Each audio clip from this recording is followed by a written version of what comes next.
আসসালামু আলাইকুম রহমতুল্লাহ। সবাই কেমন আছেন? আশা করি সবাই ভালো আছেন। আলহামদুলিল্লাহ, আমরাও ভালো আছি। চলে আসলাম আজকে রান্নার ভিডিও নিয়ে। তো আজকে রান্না করব টমেটোর চাটনি। টমেটোর চাটনি রান্না করার জন্য নিয়েছি টমেটো কেটে, এখানে নিয়েছি শুকনো মরিচ, পেঁয়াজ কেটে, একটু রসুন কেটে। তো এখন আমরা চাটনি কিভাবে রান্না করব সেটা আপনাদের মাঝে দেখাবো।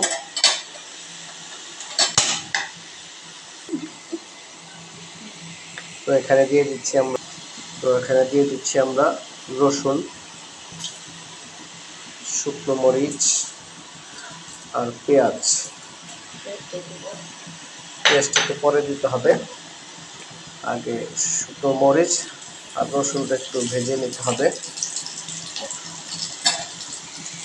তো এখানে তেল দিয়ে দিল, তেল দিয়ে একটু সুন্দর করে নাড়াচাড়া করে নিচ্ছে।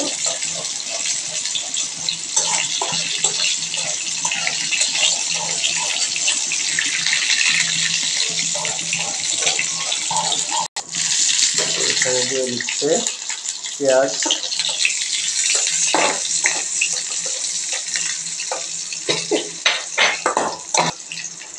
এখানে ভালো করে ভাজা করে নিল। তো এখানে দিয়ে দিচ্ছে টমেটো, সবগুলো টমেটো দিয়ে নিল।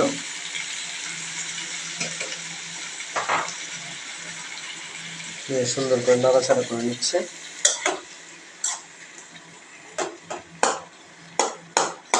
নাড়াচাড়া করে নিচ্ছে তো ভালো চালা করে নিচ্ছে।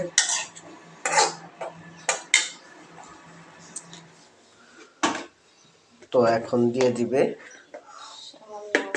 সামান্য পরিমাণ হলুদের গুঁড়ো, দিয়ে দিল হলুদের গুঁড়ো, একদম অল্প পরিমাণ, শুধু কালারের জন্য।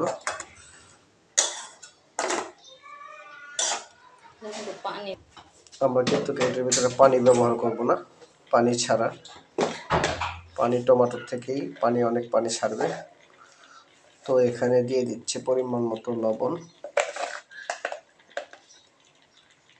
দিয়ে দিল পরিমাণ মতো লবণ। পরিমাণ মতো লবণ দেওয়ার পরে সুন্দর করে নাড়াচাড়া করে নিচ্ছে।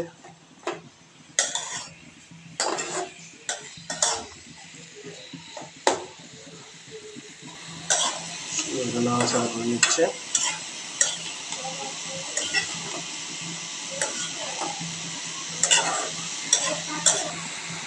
তো আমরা এখন ঢাকনা দিয়ে ঢেকে দিব। ঢাকনা দিয়ে ঢেকে দেওয়ার পরে পানি ছাড়বে। তো এটাকে নাড়াচাড়া করে সুন্দর নাড়াচাড়া করে নিচ্ছে। মূলত চাটনিটা একটু টক টক লাগে, তো আমার কাছে আলহামদুলিল্লাহ ভালো লাগে, এই কারণে রান্না। যারা আমার মতো টক খেতে পছন্দ করেন তাদের জন্য চাটনি। তো এটাকে চামচ দিয়ে একটু গুটিয়ে গুটিয়ে আপনার গালিয়ে নিতে হবে। তো এখানে গুটিয়ে গুটিয়ে গালিয়ে নিচ্ছে, বেশি করে নাড়াচাড়া করে গালিয়ে নিচ্ছে।